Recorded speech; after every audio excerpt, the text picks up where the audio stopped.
제4절 사상과 생명. 우리의 시간여행은 무한대의 시간을 넘나들고 있다. 제일 원인인 태일에서 시작하여 무극, 홍극, 태역, 태초, 태시로 이어지고 다시 태소에 이르러 일태극체의 윤려운동에 의해 온과 육기가 생성됐다. 육기는 묵직한 자체 성향을 이기지 못하고 3차원을 태동케 했다. 그리고 육기는 대차항수를 일으키며 온갖 질량과 운동성을 부여했고 그와 동시에 사상이 개입되면서 사력인 중력, 전력, 양력, 강력이 뻗어나왔다. 신비로운 우주는 이렇게 탄생했다. 우리는 우주의 어느 정도를 알고 있을까? 아쉽게도 현대과학은 우주의 4% 정도를 겨우 알아내고 있을 뿐이다. 96%의 우주는 베일에 쌓여 잠자고 있고 그 너머엔 우리 우주보다 무한대로 큰 고차원 세계가 까마득히 펼쳐져 있다. 광대무변한 시공의 바다를 볼 때 우리의 지식은 한낱 물거품에도 미치지 못할 것이다. 그러나 우리는 생명의 혼줄에 매여 있고 그 줄은 고차원의 중심을 관통하고 있다. 대우주의 젖줄이 생명의 뇌리로 흐르고 있기에 우리는 얼마든지 티끌의 위치에서 벗어나 고차원적 존재로 거듭날 수 있다. 생명이 지닌 디지털 정보 운용의 장점을 최대한 살린다면 시공의 제약을 능히 깨고 대자유인이 되어 존재의 의미를 만끽하게 될 것이다. 그런 길을 지금 우리는 가고 있는 것이다. 이제 잠시 걸음을 멈추고 우리 자신에게 초점을 맞춰보자. 우리는 왜 가상의 타임머신까지 만들어 타고 바깥 세상을 탐구하고 있는가? 삶에 집중해도 살아가기가 만만치 않은 것이 현실인데 왜 하필 무한대의 시간을 거슬러 올라가 형이상의 신기루와 실험을 하고 있는가? 그것은 오직 하나 생명의 실체를 알기 위해서다. 생명의 비밀을 벗겨 그 실체를 깨닫는 것은 곧 나의 존재 의미로 직결되는 까닭이다. 인간의 삶은 그 수만큼 가지각색이며 그 질적 차이는 천냥지차로 벌어진다. 하지만 고차원에서 내려다보는 인생은 개거품처럼 한 다발로 피어오르다 꺼져버리기에 구별할 것조차 없다. 그저 뭉뚱거려 허망함 그 자체이다. 복잡하기만 한 우주의 신비와 맞서 싸우는 목적은 단 하나, 생명의 비밀을 풀기 위한 것이다. 생명, 그것의 중심인 나의 실존 문제. 이것이 모든 학문의 알파와 오메가이다. 나를 풀어 나를 알면 세상의 모든 문제는 씻은 듯이 사라지고 실존의 가치가 만개하게 될 것이다. 이것이 천국이고 극락이며 더 이상의 가치가 없는 열반이 될 것이다.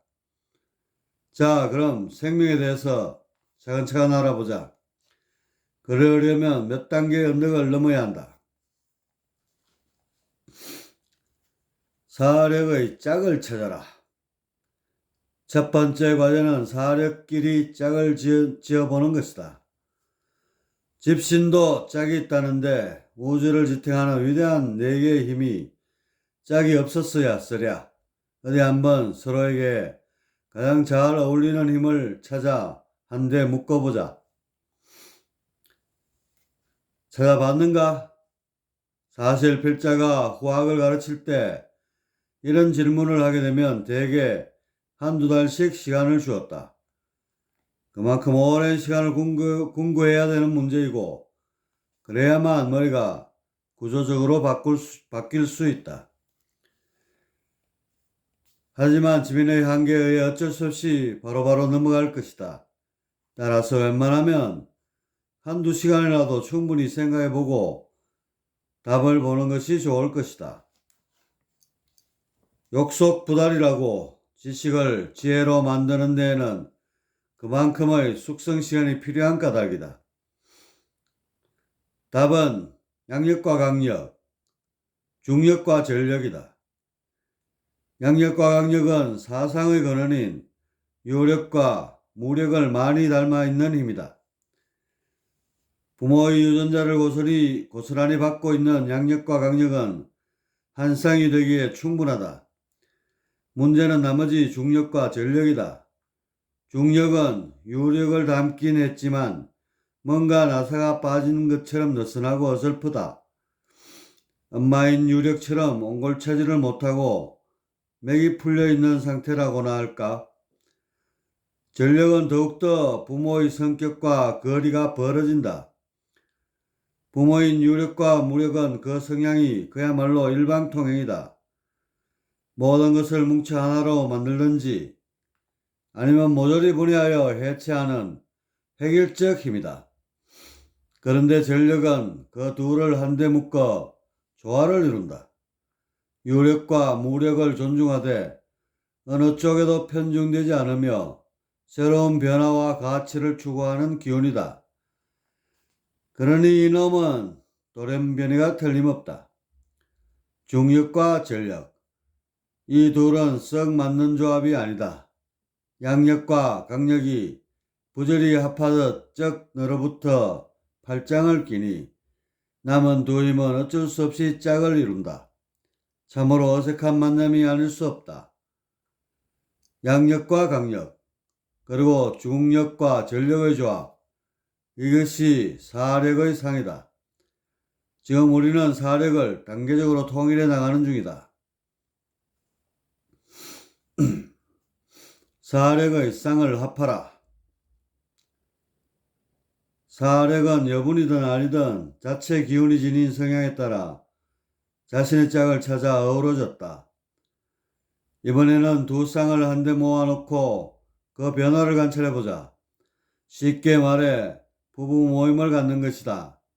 그리고 내 힘이 어떻게 반응하며 변화하는지 그 과정을 생각해보자.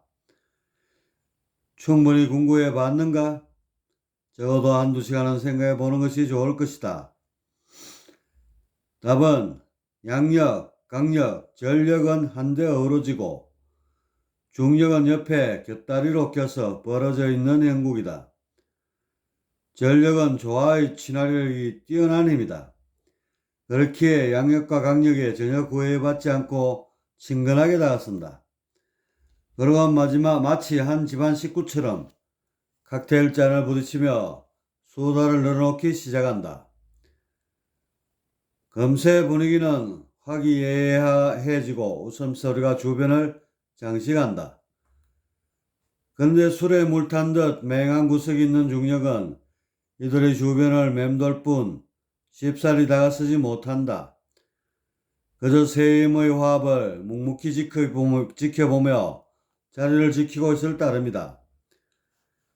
모임에 참여는 하되 어울리지 못하고 소외되어 겉도는 힘, 그것이 바로 중력이다.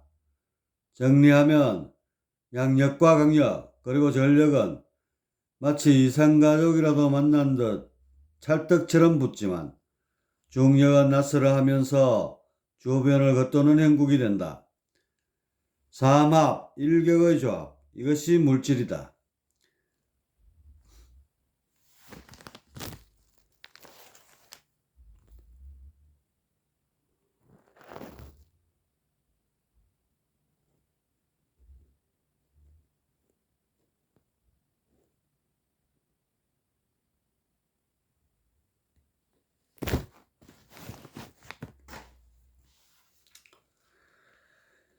이상의 그림은 손바닥을 그린 것인데 새끼손가락 중력이 모임에 어울리지 못하고 벌어져 있다.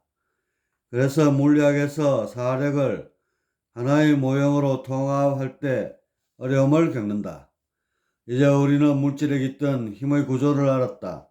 이번에는 생명을 알아보자. 생명을 알아보기 위해서도 몇 단계의 과정을 거쳐야 한다. 사념을 찾아라.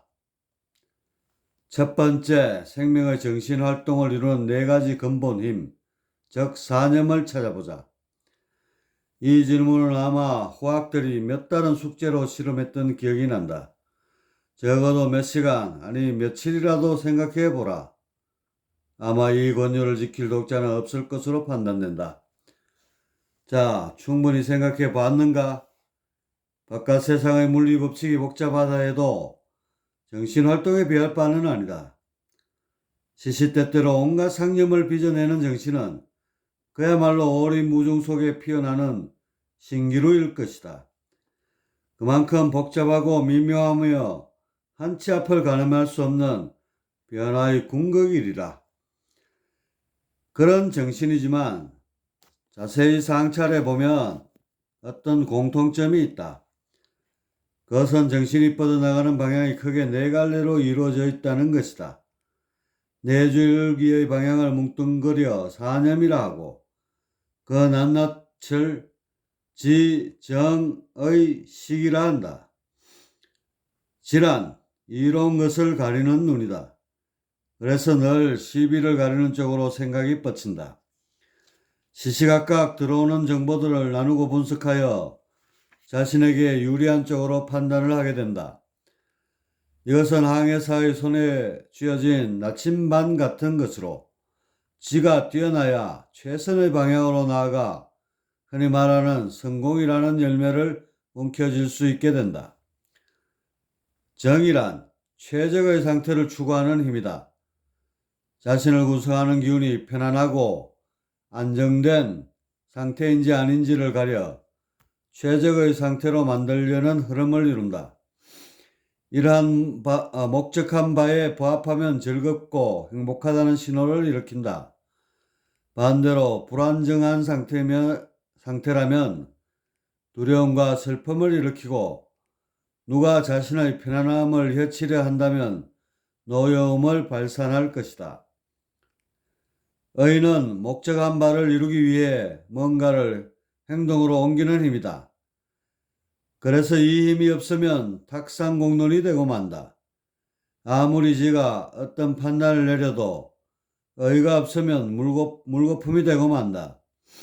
생각으로는 누구나 성공한 인생을 꿈꾸지만 현실에서 그렇게 되기 어려운 것이 다 몸이 따라주지 않기 때문이다. 흔히 내가 열심히만 했어도 충분히 이루었을 텐데 라는 말을 하곤 한다. 하지만 생각처럼 못한 것은 의의 힘이 약해서이다. 지에서 내린 결정을 의가 수행하지 못함으로써 발생한 후회이며 아쉬움이다.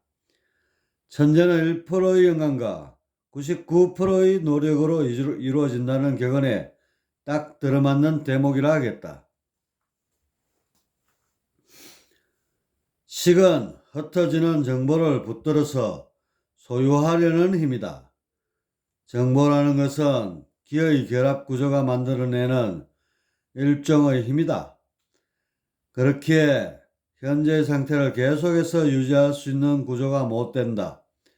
기의 흩어지려는 속성에 의해 정보는 한시적으로 머무르다 차츰 그 색이 엷어지면서 끝내 사라지게 된다. 물론 그 자취야 남아있겠지만 정보로서의 기능은 상실하게 된다. 이것이 망각이다. 따라서 망각을 최대한 늦추게 하는 작용이 필요하다. 그렇지 않으면 정보를 모을 수 없고 정보가 부족하면 지가 시비를 판단할 때 버겁게 될 것이다. 풍부한 정보는 그만큼 지의 활동에 여러 가지 혜택을 준다. 이런 이유로 정보를 붙잡아 매는 힘이 부각되었는데 이것이 바로 식이다.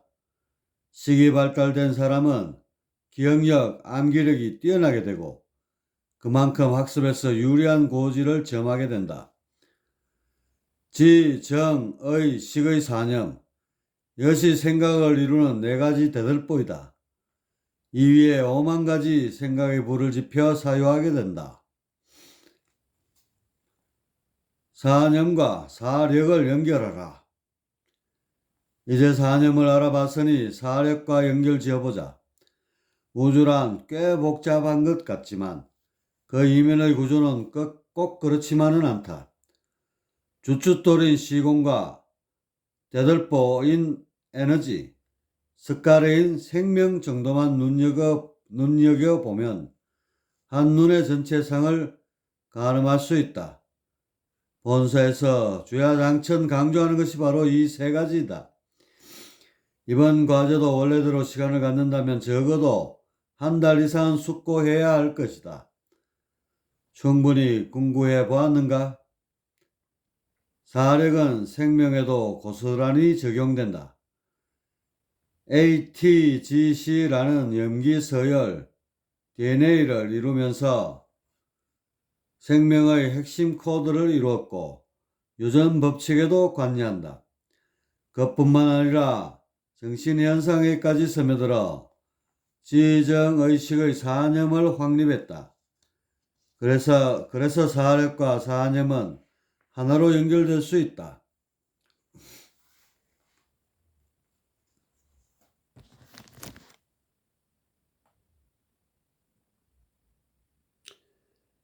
지, 전력, 화조, 정, 중력, 서적,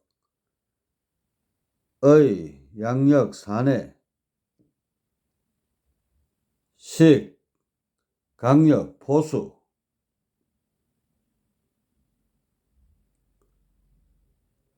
지정의식.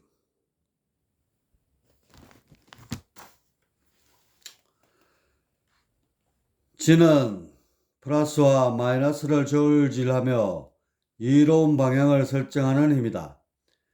그렇게 한쪽으로 편중되면 제 기능을 못한다. 언제나 중립적 입장에서 정보들을 나열하고 분석해야만 양질의 답을 찾아낼 수 있다. 이런 지와 상통하는 힘은 전력이다. 정은 가라앉아 안정되려는 힘이다. 편안한 상태를 만들어 그 느낌을 즐기려는 것이다. 그래서 주변의 자극에 예민하고 상대적으로 쉽게 동한다. 여리고 섬세하면서 고요히 가라앉으려는 정은 중력과 상통한다. 의는 지나 정에서 보낸 신호를 외부로 발산하려는 힘이다. 그래서 힘의 방향이 늘 밖으로 향해 있다. 하지만 그 힘의 강도는 사람마다 천차만별이어서 늘 의지력에 대한 중요성이 강조된다. 내부의 결정이나 정보를 밖으로 분출하여 실현하려는 의는 양력과 상통한다. 식은 외부에서 들어오거나 내부에서 만들어지는 정보를 최대한 붙잡아 매려는 힘이다. 아는 것이 힘이다 라는 말처럼 정보가 많을수록 경쟁에서 유리한 고지를 점하게 된다. 자유를 누리기 위해 세차게 흩어지는 정보를 옴짝달싹 못하게 묶어놓는 식은 강력과 상통한다. 이제 정신을 구성하는 지정의식 사념 역시 사력에서 비롯됐음을 알았다. 물론 사력은 사상에서 나왔까 말이다. 사념의 짝을 찾아라. 지금부터는 사력에서 했듯이 사념의 짝을 지어보는 것이다. 그럼으로써 사력의 경우와 어느 면에서 차이를 보이는지 살펴보자. 이 경우는 그다지 어렵지 않다. 이미 사력에서 문제를 풀어봤기 때문이다. 따라서 이 과정을 생략하고 다음 단계로 넘어가자. 사념의 쌍을 합하라. 사념은 지와 정, 의와 식이 짝을 이루었다.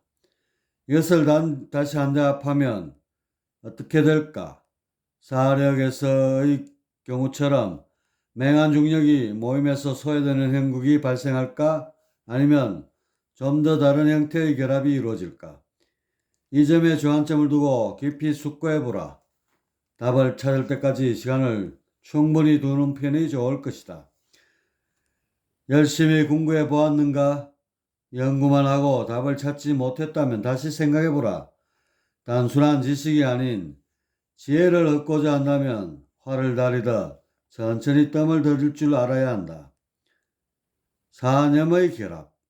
여기서 놀라운 일이 발생한다. 모임의 주변을 겉돌던 중력이 180도 뒤바뀌게 된 것이다. 중력은 정이라는 가면을 쓰고 정신의 영역에 들어오자 언제 그랬냐는 듯 기존의 내성적 성격을 벗어던진다. 그리고 누구보다 적극적으로 모임에 참여하여 결국 사념의 선봉에 서게 된다. 이렇게 되자 사념은 똘똘 하나로 뭉치게 되고 여기서 마치 전구에 불이 들어오듯 생명현상이 터져나오게 된다. 사념의 엉성한 사상의 엉성한 결합은 물질을 만들었고 사상의 온전한 결합은 정신을 창출한 것이다.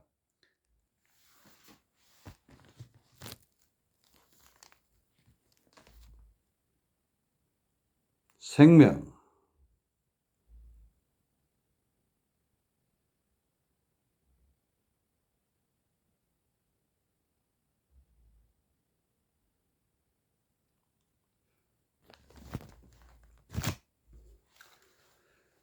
생명, 그 놀라운 신비는 바로 내 힘의 온전한 결합에서 비롯됐다.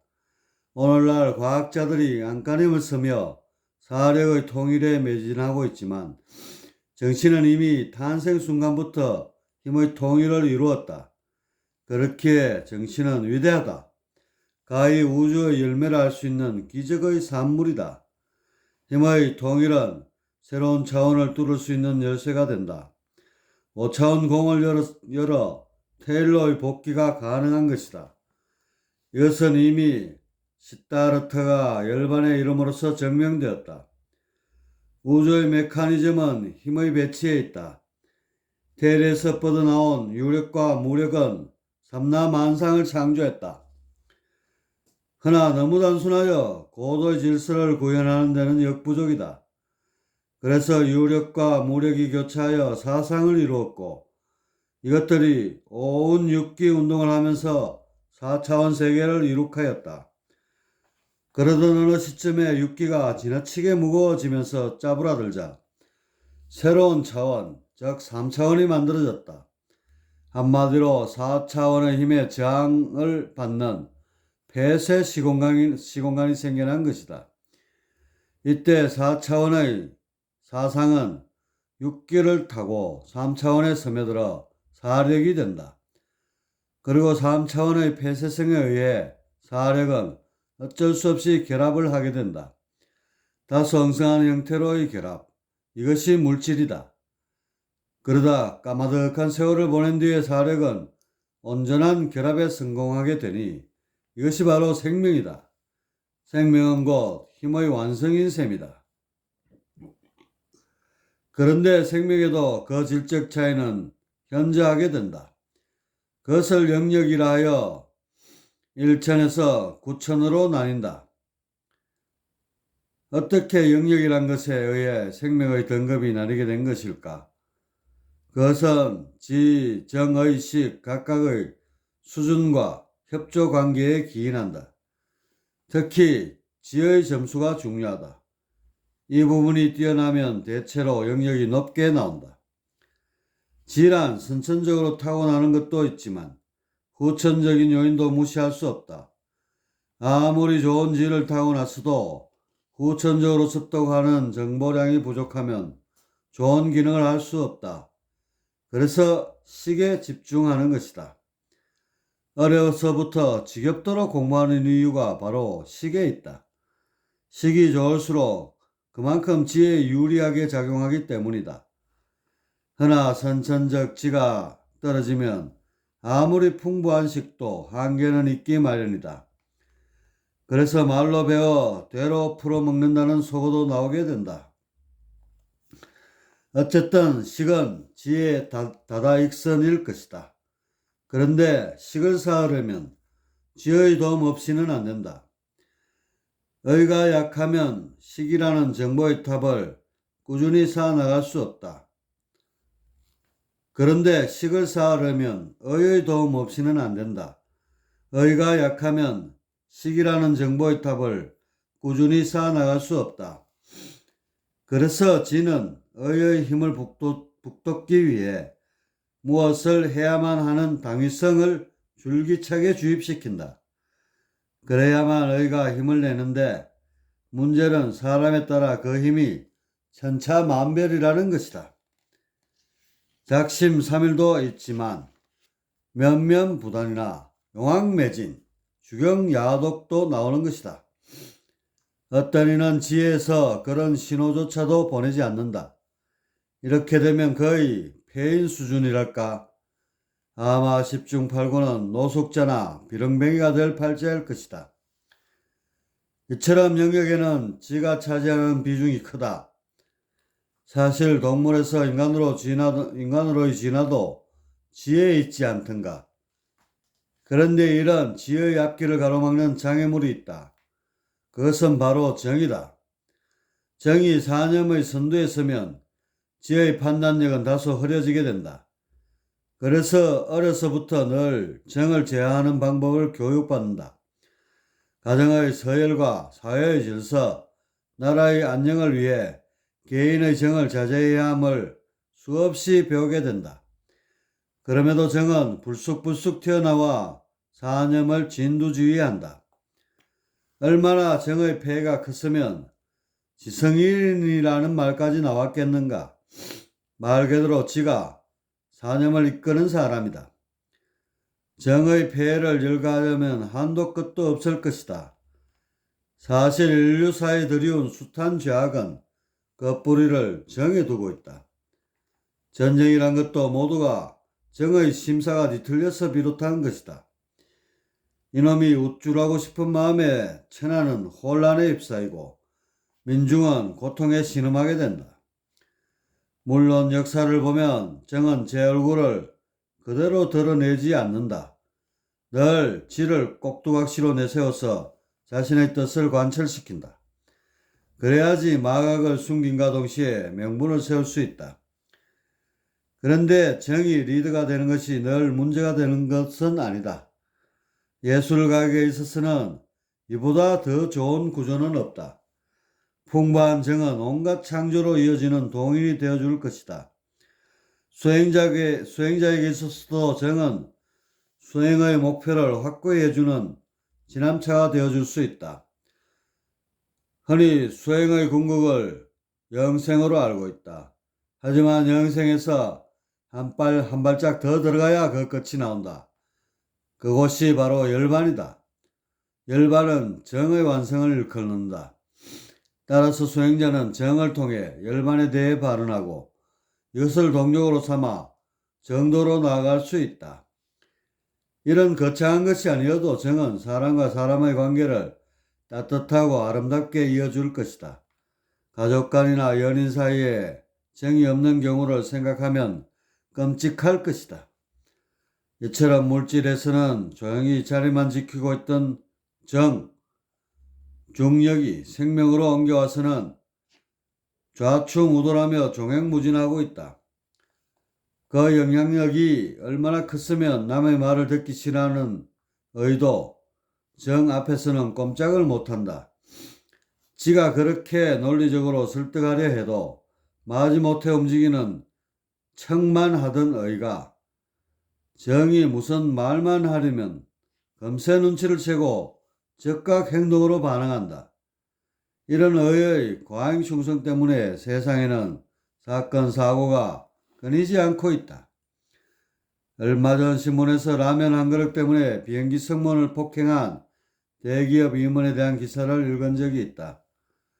이유야 어쨌든 과시하고 싶은 정의 비위를 못 맞추던 데에 따른 의의 돌발적 반응이다. 만일 지의 힘이 정의 30%라도 됐더라면 그날의 불상사는 막을 수 있었을 것이다. 이렇듯 물질에서 쥐죽은 듯 고요히 머물던 정은 생명에서는 제 세상인 듯 살판이 났다. 세상에 아무리 뛰어난 지성인이 있더라도 지가 정이 지닌 권력의 50%를 넘기 힘든 것이 현실이다. 통계를 보면 일반 사람들은 정이 60에서 80%의 권력을 쥐고 있다. 정이 90% 이상의 영향력을 발휘하며 독재를 하는 사람들도 간간히 보이는데 이런 경우는 짐승의 환생으로 보면 크게 다르지 않을 것이다. 어떤 사리 판단도 없이 적극적이면서 자신의 본능에 충실한 사람, 사회가 지닌 시한폭탄인 셈이다. 아무튼 지와 정은 자웅을 겨루고 있고 의인은 그 눈치를 보면서 대개 정 쪽에 충성을 한다. 그리고 의인은 그들의 힘겨루기에 관심을 끊고 그저 그리고 식은 그들의 힘겨루기에 관심을 끊고 그저 제 할 일만 한다. 의가 동력을 넣어주면 그만큼만 자신의 일을 한다. 어찌 보면 식이 뱃속은 제일 편할 것이다. 이렇게 지정의식 사념은 생명이라는 한 울타리에 갇혀 서로 아웅다웅하며 공생하고 있다. 그 모습이야 어찌됐든 물질에서 못다 이룬 힘의 통일을 이들은 이루었다. 이들 사념이 합심하여 노력한다면 테일러의 복귀도 가능할 것이다.